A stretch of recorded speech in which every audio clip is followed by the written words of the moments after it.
to my channel. I'm Liam. A much better week, much better last couple of weeks for me. 22-18, solid round rank. Anywhere in four figures is a pretty solid round rank, and moved down another 500 spots to 7,800, further away from that nasty five-figure 10k mark, which looked envious a few weeks back. A solid week. Again, a fair few disappointing performances, but it stood up with a few good ones as well. Can we just say this now? Jeremy Sharp, he's going to become my MA. He's outscoring. I think he's outscored all my midfielders in the last 2 weeks, other than Bar Mitchell. He's just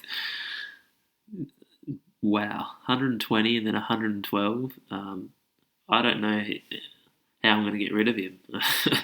Look at the rest of my midfield. It just looks like, from anyone not playing fantasy, go and just look at the scores and going, you're not trading Sharp anytime soon.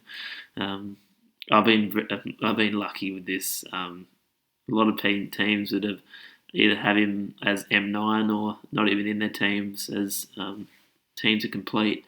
But shout out to him. He's saved my team the last couple of weeks. On another positive note, Rory Laird, 142, just keeps getting it done. 33 touches, 10 of his last 11 games. Unfortunately, everyone has him, so he's just bumping up the average score for the week.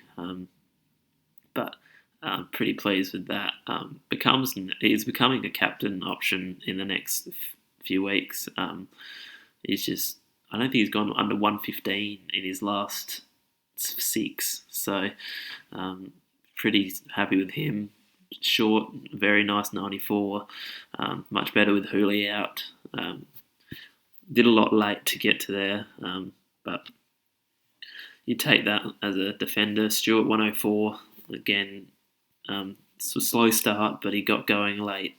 Loves his plus sixes. Geelong love their plus sixes in the back line, and he gets amongst it. Jake Lloyd, who I brought in this week, was a good trade in for once, 103.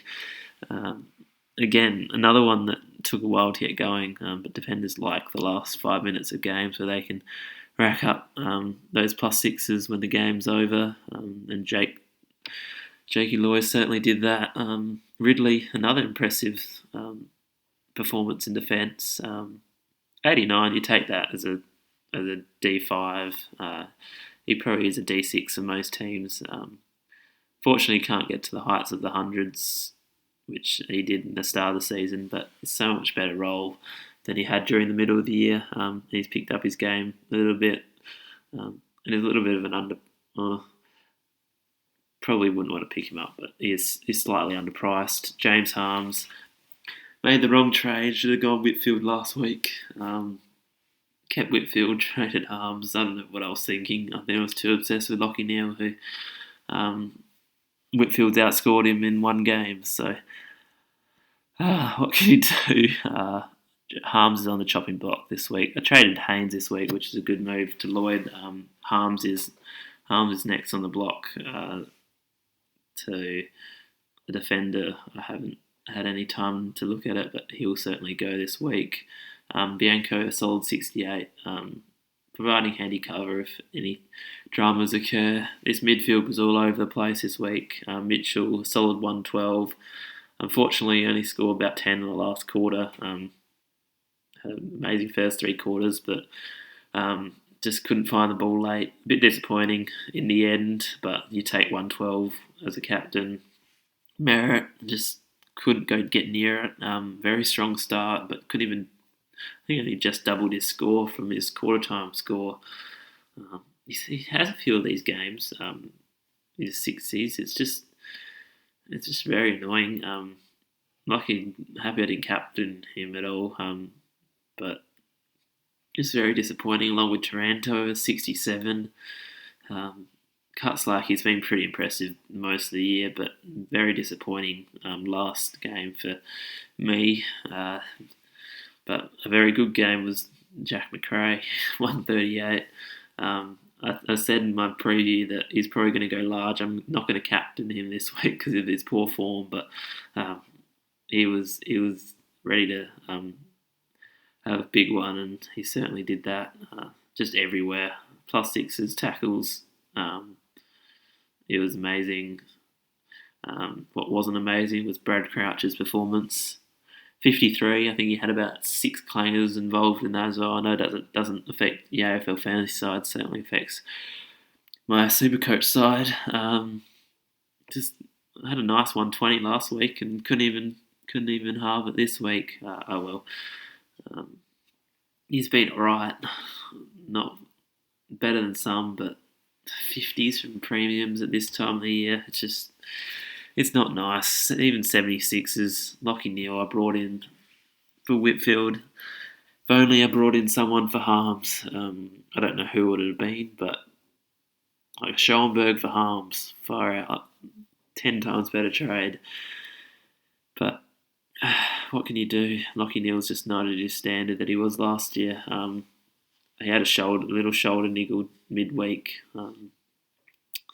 So hopefully he can bounce back, and his teammate McCluggage got to 92, but that's just not enough in this premium mid spot when players of the calibre of Miller, Wines, Steele, Walsh didn't have the best of games, but Jared Lyons had a 130. You're losing 50 points on them, and they're meant to be within 10 to 15 of them. And then I've talked about Sharp. He deserves another mention. Amazing 112 out in that wing. The only problem is when the hell do I trade him? Probably in the last week, so I can say I've got a full premium team. But he's been pretty impressive. Same as my rucks. Finally, both rucks tonned. Gorn 119. He's in my side, so whatever he scores doesn't overly matter. But a handy 101 by O'Brien. Had to pay for him and not Grundy due to not be able to afford Grundy, and he's outscored him this week. That's all I can ask for. But if he can get within to 10 of Grundy, I'll be happy with that. But he was pretty impressive against Reeves and McAvoy in the ruck. Hopefully he can finish off like he did last year, O'Brien. That would be very handy. For my side, I think he's a little bit underpriced at 630, being able to produce these tons. Aaron Hall, absolute gun, 112. Both VC and C scored 112, so it didn't matter. But he's just racking it up. He's an absolute gun. He'll be probably one of the most picked next year, I'd say, in defence. Josh Kelly got to 96 after his injury worries throughout the week. He was solid. It wasn't, other than Whitfield, no one really got going in both of those teams. But Kelly's pretty popularly owned, so he's scored. Doesn't have the biggest influence. Jack Zeeble, he's been consistently getting 80s, which is a little disappointing considering what I paid for him. Hall's taken a lot of his role, but he's still taking a fair few kickouts. A few more. Not as much as usual, but still kicking back plus sixes. But with North improving, he's not going to go to his 150 heights that he did at the start of the year. But he'll be a solid pick to finish the year. DeGoey, that was 93. Saved his score in the end. Had a disappointing second quarter of one handball. He pretty much scored 90 in 3 quarters. Yeah, he's very impressive pick. Happy to have him, but he's pretty popularly owned. You've had about 4 weeks to trade him in now, so pretty popular at the top. Stringer, disappointing 60. It's a low scoring game. Other than Whitfield, no one really got going. He needed 4 goals last week, which was a little bit concerning to get his score. He didn't kick many this week, so he's just a watch. But I feel like his role is still there.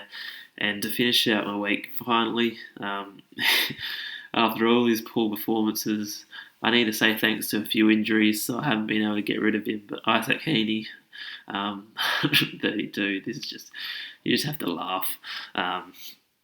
Sorry for people that have traded him. It was the right decision, but he played more of a wing, high half forward role, and then he absolutely dominated that game. His hanger that he took, pretty good to watch. But I'd say I'm lucky. It's too lucky. It was Sharp, Heaney. You wouldn't have these people at the top end, so got a bit lucky, I can say, with having those two still in my team. But you need your luck to go somewhere.